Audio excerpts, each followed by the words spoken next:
Assalamualaikum warahmatullahi wabarakatuh. Kami dari kelompok 6 akan membahas sub materi. Yang pertama adalah kafala, yang kedua hiwala, dan yang terakhir adalah wakala. Di mana nama-nama kelompok kami yang pertama adalah Nabila Oktarina Iyawan, yang kedua adalah Wendy Febrianto, saya sendiri, dan yang ketiga adalah Dea Ayu Larasti. Saya selaku Wendy Febrianto akan menjelaskan materi tentang kafala. Definisi kafala itu sendiri. Kafala itu sendiri menurut bahasa adalah adhaman atau jaminan. Yang kedua adalah hamalah atau beban. Yang ketiga zamaah atau tanggungan. Sedangkan menurut syarah, kafala sendiri itu menurut mazhab Syafi'i adalah akad yang menetapkan iltizam hak yang tetap pada tanggungan atau beban yang lain, atau menghadirkan zat benda yang dibebankan atau menghadirkan beban oleh orang yang berhak menghadirkannya. Menurut mazhab Maliki, kafala ini adalah orang yang mempunyai hak mengerjakan tanggungan, pemberian beban, serta bebannya sendiri yang disatukan, baik menggunakan menanggungkan pekerjaan yang sesuai atau sama maupun pekerjaan yang berbeda. Sedangkan menurut Syahid Syabik, kafala ini adalah proses penggabungan tanggungan kafil menjadi beban asjihali dalam tuntutan dengan benda atau materi yang sama, baik itu utang, barang maupun pekerjaan. Yang selanjutnya adalah landasan hukum kafala, di mana landasan hukum kafala ini terbagi menjadi 3. Yang pertama itu Al-Quran, hadis, dan ijma' para ulama. Yang landasan hukum Al-Quran, di mana Allah Subhanahu wa Ta'ala berfirman dalam surat Yusuf ayat 66, yang artinya adalah Yakub berkata, "Aku sekali-kali tidak akan melepaskan atau pergi bersama-sama kamu sebelum kamu memberikan kepadaku janji yang teguh atas nama Allah, bahwa kamu pasti akan membawanya kepadaku kembali, kecuali jika kamu dikepung musuh." Tak kala mereka memberikan janji mereka, maka Yakub berkata, "Allah adalah saksi terhadap apa yang kita ucapkan ini." Itu surat Yusuf ayat ke-66. Yang kedua adalah menurut hadis, di mana telah dihadapkan, hadisnya seperti ini hadis Bukhari, telah dihadapkan kepada Rasulullah seorang mayat laki-laki untuk disalatkan. Rasulullah bertanya, apakah dia mempunyai warisan? Dan para sahabat menjawab, tidak ada wahai Rasulullah. Dan Rasulullah bertanya lagi, apakah dia mempunyai hutang? Dan para sahabat menjawab, ya Rasulullah, sejumlah 3 dinar. Di mana Rasulullah menyuruh para sahabat untuk menyalatkannya, tetapi beliau sendiri tidak. Lalu Abu Qatadah berkata, saya menjanjikan hutangnya ya Rasulullah. Maka Rasulullah pun mensalatkan mayat tersebut. Hadis riwayat Bukhari. Ijma', di mana para ulama sepakat membolehkan kafala karena kafala kadang dibutuhkan di waktu tertentu. Ada kalanya orang yang memerlukan modal dalam usaha, dan untuk mendapatkan modal itu biasanya harus ada jaminan dari seseorang yang dapat dipercaya. Itu landasan hukum kafala. Selanjutnya adalah rukun dan syarat kafala, di mana rukun kafala ini yang pertama adalah ad-damin atau orang yang menjamin. Yang kedua adalah ad-madhum lahu atau orang yang berpiutang. Yang ketiga adalah al-madmun ahu adalah orang yang berhutang. Dan yang ketiga adalah al-madmun, objek jaminan berupa hutang, uang, barang ataupun orang. Yang ketiga adalah sirat atau akad atau ijab kabul. Yang selanjutnya adalah syarat kafala, di mana syarat kafala sendiri yang pertama adalah kafil, yaitu orang yang menjamin, di mana ia disyaratkan sudah balik, berakal, merdeka. Yang kedua adalah mafkul lahu, yaitu orang yang berpiutang. Orang yang berpiutang syaratnya adalah berpiutang diketahui oleh orang yang menjamin, karena manusia tidak sama dalam hal tuntunan, ada yang keras dan ada yang lunak.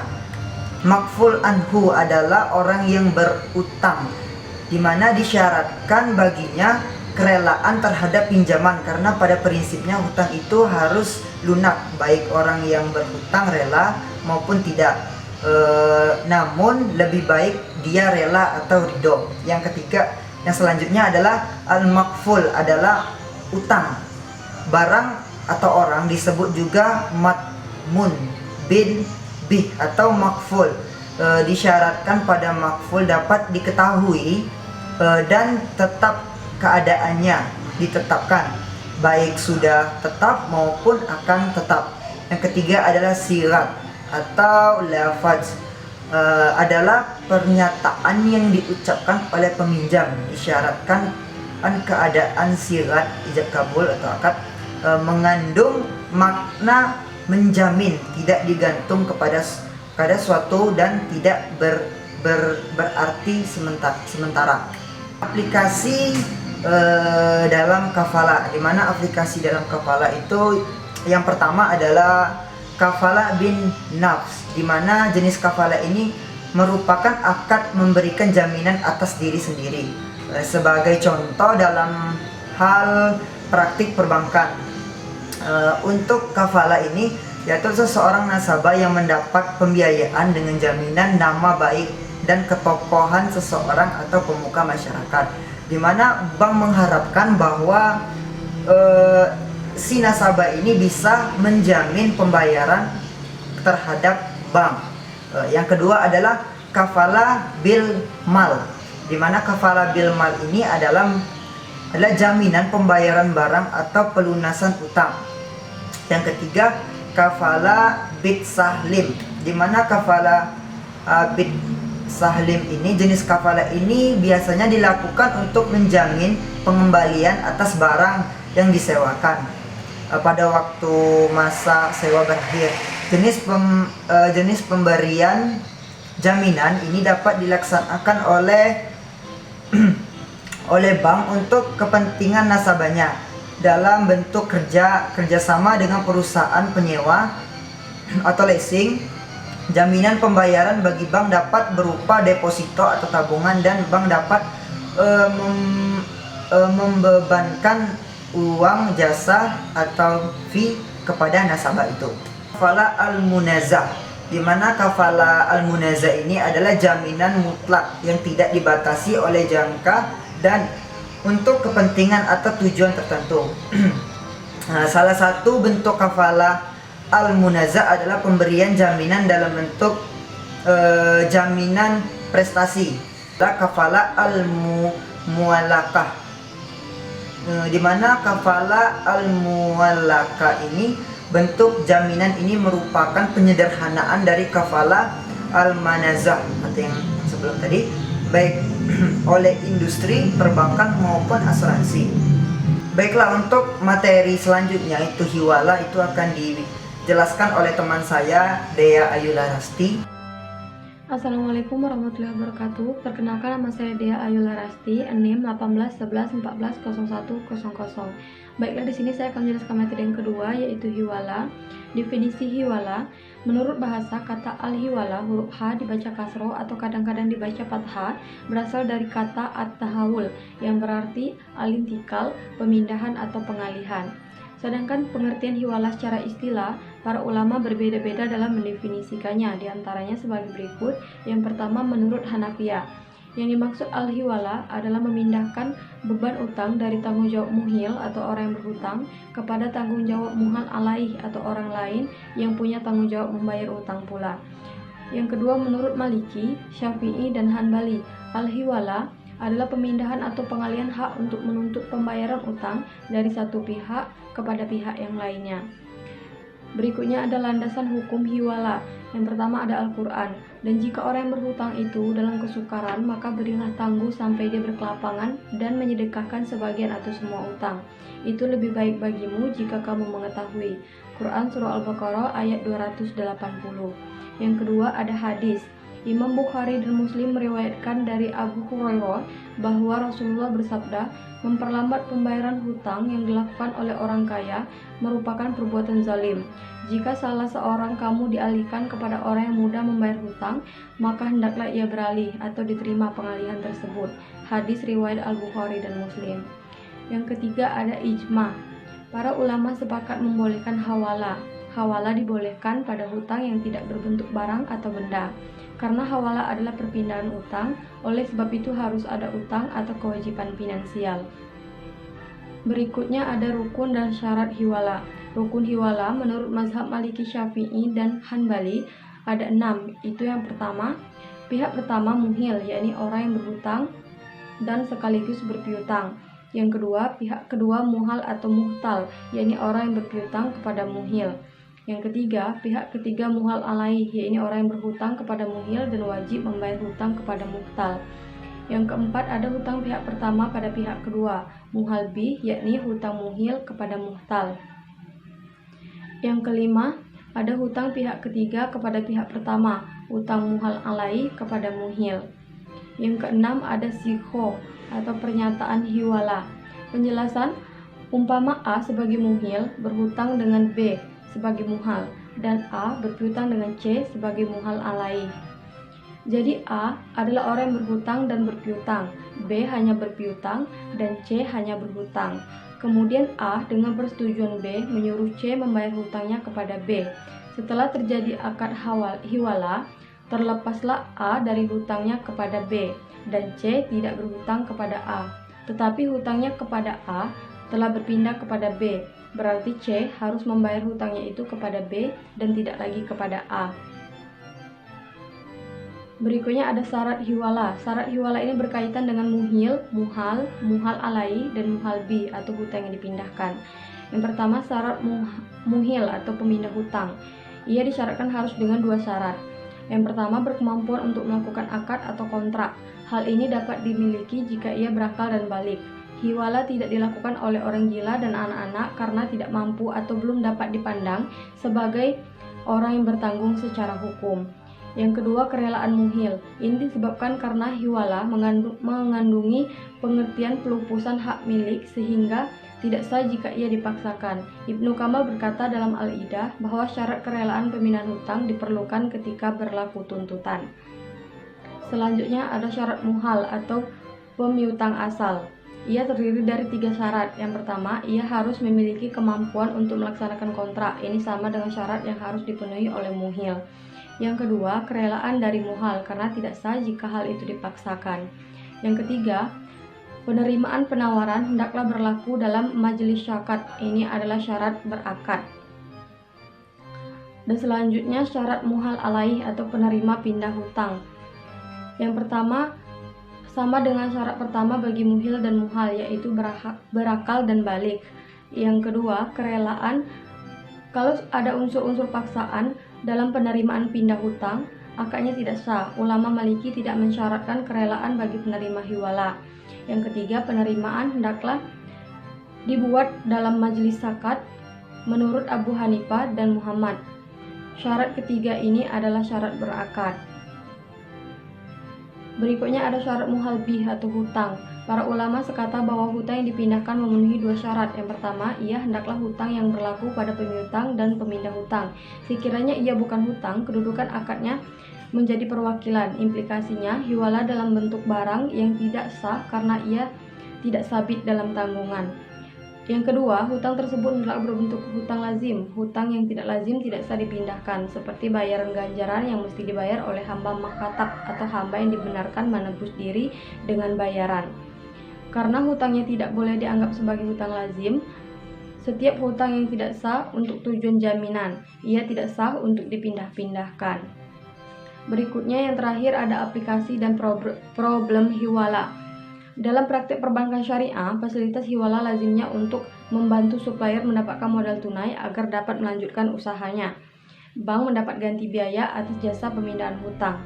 Untuk mengantisipasi kerugian yang akan timbul, bank perlu melakukan penelitian atas kemampuan pihak yang berhutang dan kebenaran transaksi antara yang memindahkan hutang dengan yang berhutang. karena kebutuhan supplier akan dilikuiditas, maka ia meminta bank untuk mengalih piutang.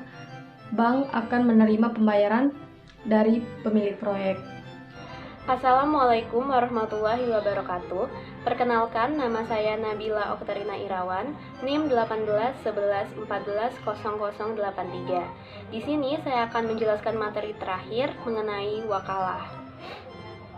Definisi wakalah. Wakalah dalam arti harfiah adalah menjaga, menahan, atau penerapan keahlian atau perbaikan atas nama orang lain. Dari sini, kata taukil diturunkan yang berarti menunjuk seseorang untuk mengambil alih atas suatu hal, juga untuk mendelegasikan tugas apapun ke orang lain. Berdasarkan pengertian di atas, dapat dipahami bahwa wakalah adalah akad yang memberikan kuasa kepada pihak lain untuk melakukan suatu kegiatan di mana yang memberi kuasa tidak dalam posisi melakukan kegiatan tersebut. Landasan hukum wakalah. Yang pertama, Al-Quran.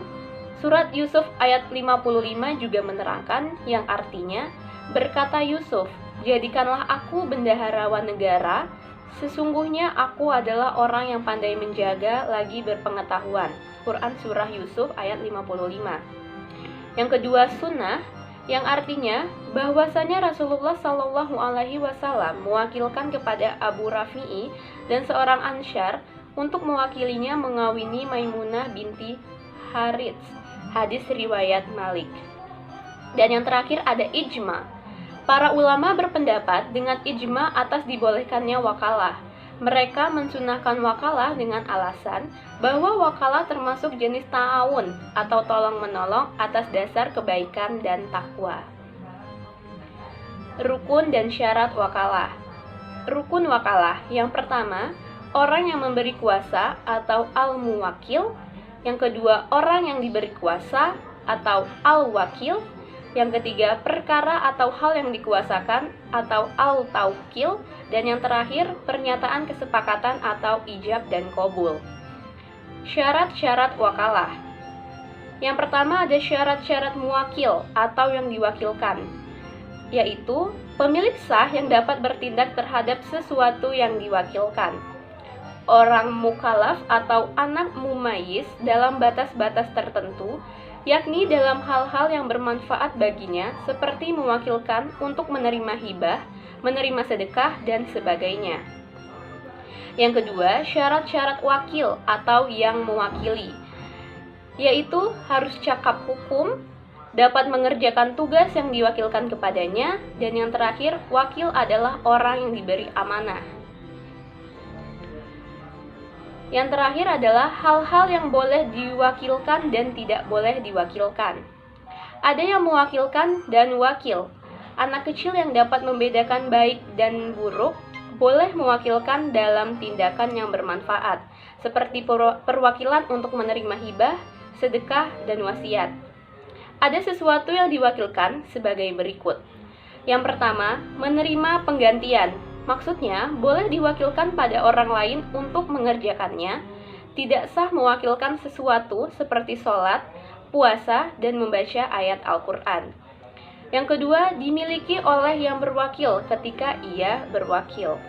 Oleh karena itu, batal mewakilkan sesuatu yang akan dibeli.